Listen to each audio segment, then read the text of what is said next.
Bonjour à tous, Ludovic Leclerc, votre analyste pour belgianinvestor.be. Alors après une pause d'un certain temps, voici le retour des analyses en vidéo selon les actifs que vous nous demandez. Et le premier actif qui sera analysé aujourd'hui, c'est Farming Group, qui m'a été demandé par Rudy.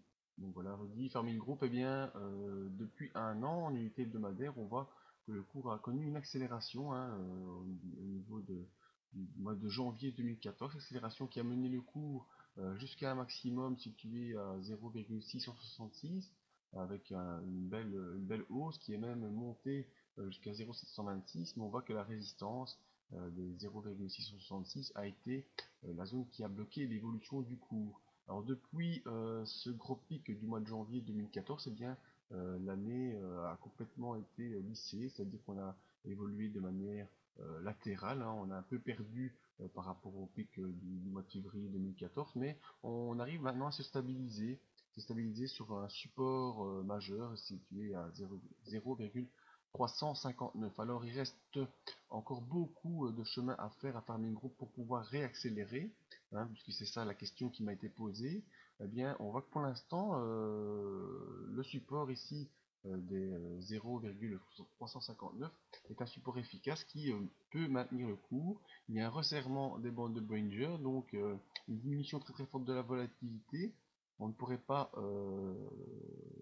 il faut plutôt attendre une sortie des bandes de Bollinger vers le haut ou vers le bas pour connaître une nouvelle accélération et un retour sur les 0,666, donc ça c'est sur une unité hebdomadaire. On voit également qu'au niveau des indicateurs techniques, on se situe sous de nombreuses résistances, on se trouve sous le nuage Ishimoku, on se trouve sous le super trend, on se trouve sous les paraboliques SAR, donc il y a vraiment beaucoup de résistances qui empêchent le cours de pouvoir évoluer à la hausse au niveau hebdomadaire, donc c'est vraiment la latéralisation qui se joue pour l'instant.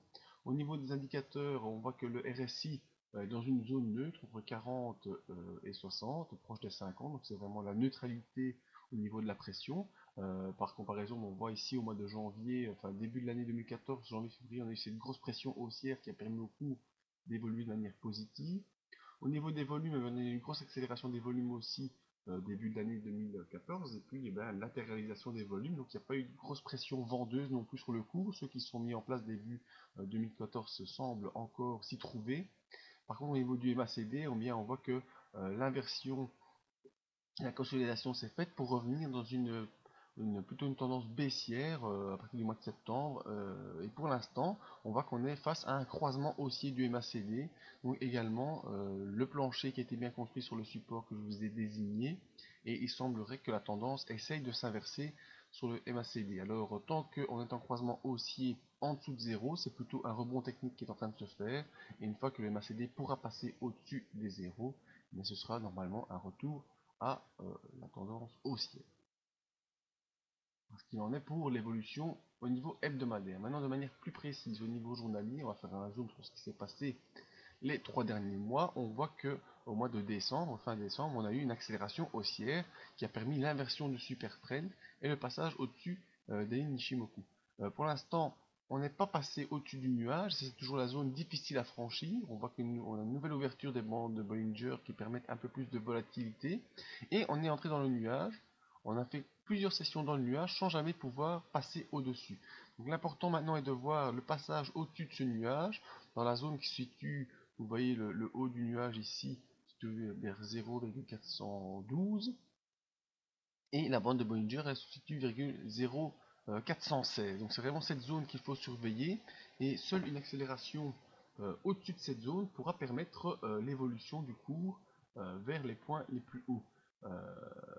Confirmation également qui se fera par le passage de la résistance à 0,444. Donc c'est surtout des paliers à surveiller, mais je pense que le plus important pour l'instant, on a déjà réussi à passer au-dessus du super trend, c'est important, la zone ici, l'accélération du 23 décembre a permis de passer au-dessus du super trend, l'inversion des paraboliques SAR, c'est aussi un bon signal, on est repassé au-dessus des lignes Ishimoku, donc c'est toujours important. Maintenant il ne nous reste plus en termes techniques d'accélérer au-dessus du nuage et donc au-dessus de cette zone comprise entre 0,412 et 0,416, vraiment la zone importante à franchir à la hausse pour pouvoir connaître une nouvelle accélération haussière et peut-être, pourquoi pas, rejoindre les plus hauts sommets du début de l'année 2013, donc 2014, pardon. Donc ça c'est uniquement mon avis technique. Il faut bien sûr toujours se baser sur les fondamentaux, et je sais que vous êtes attentif à ce genre de considération. Donc c'est pas une invitation ni à acheter ni à vendre, mais pour l'instant l'avis technique de la latéralisation qui se fait sur Farming Group avec une potentielle accélération si on parvient à franchir ces niveaux-ci situés entre 412 et 416. Voilà, vous pouvez venir faire vos demandes d'analyse via la page ici, analyse vidéo, faites vos analyses, vous avez les analyses en vidéo qui ont été faites récemment, et pour venir faire vos demandes, vous cliquez sur ce petit lien, et j'essaierai d'y répondre au mieux. Voilà, merci à tous, à bientôt.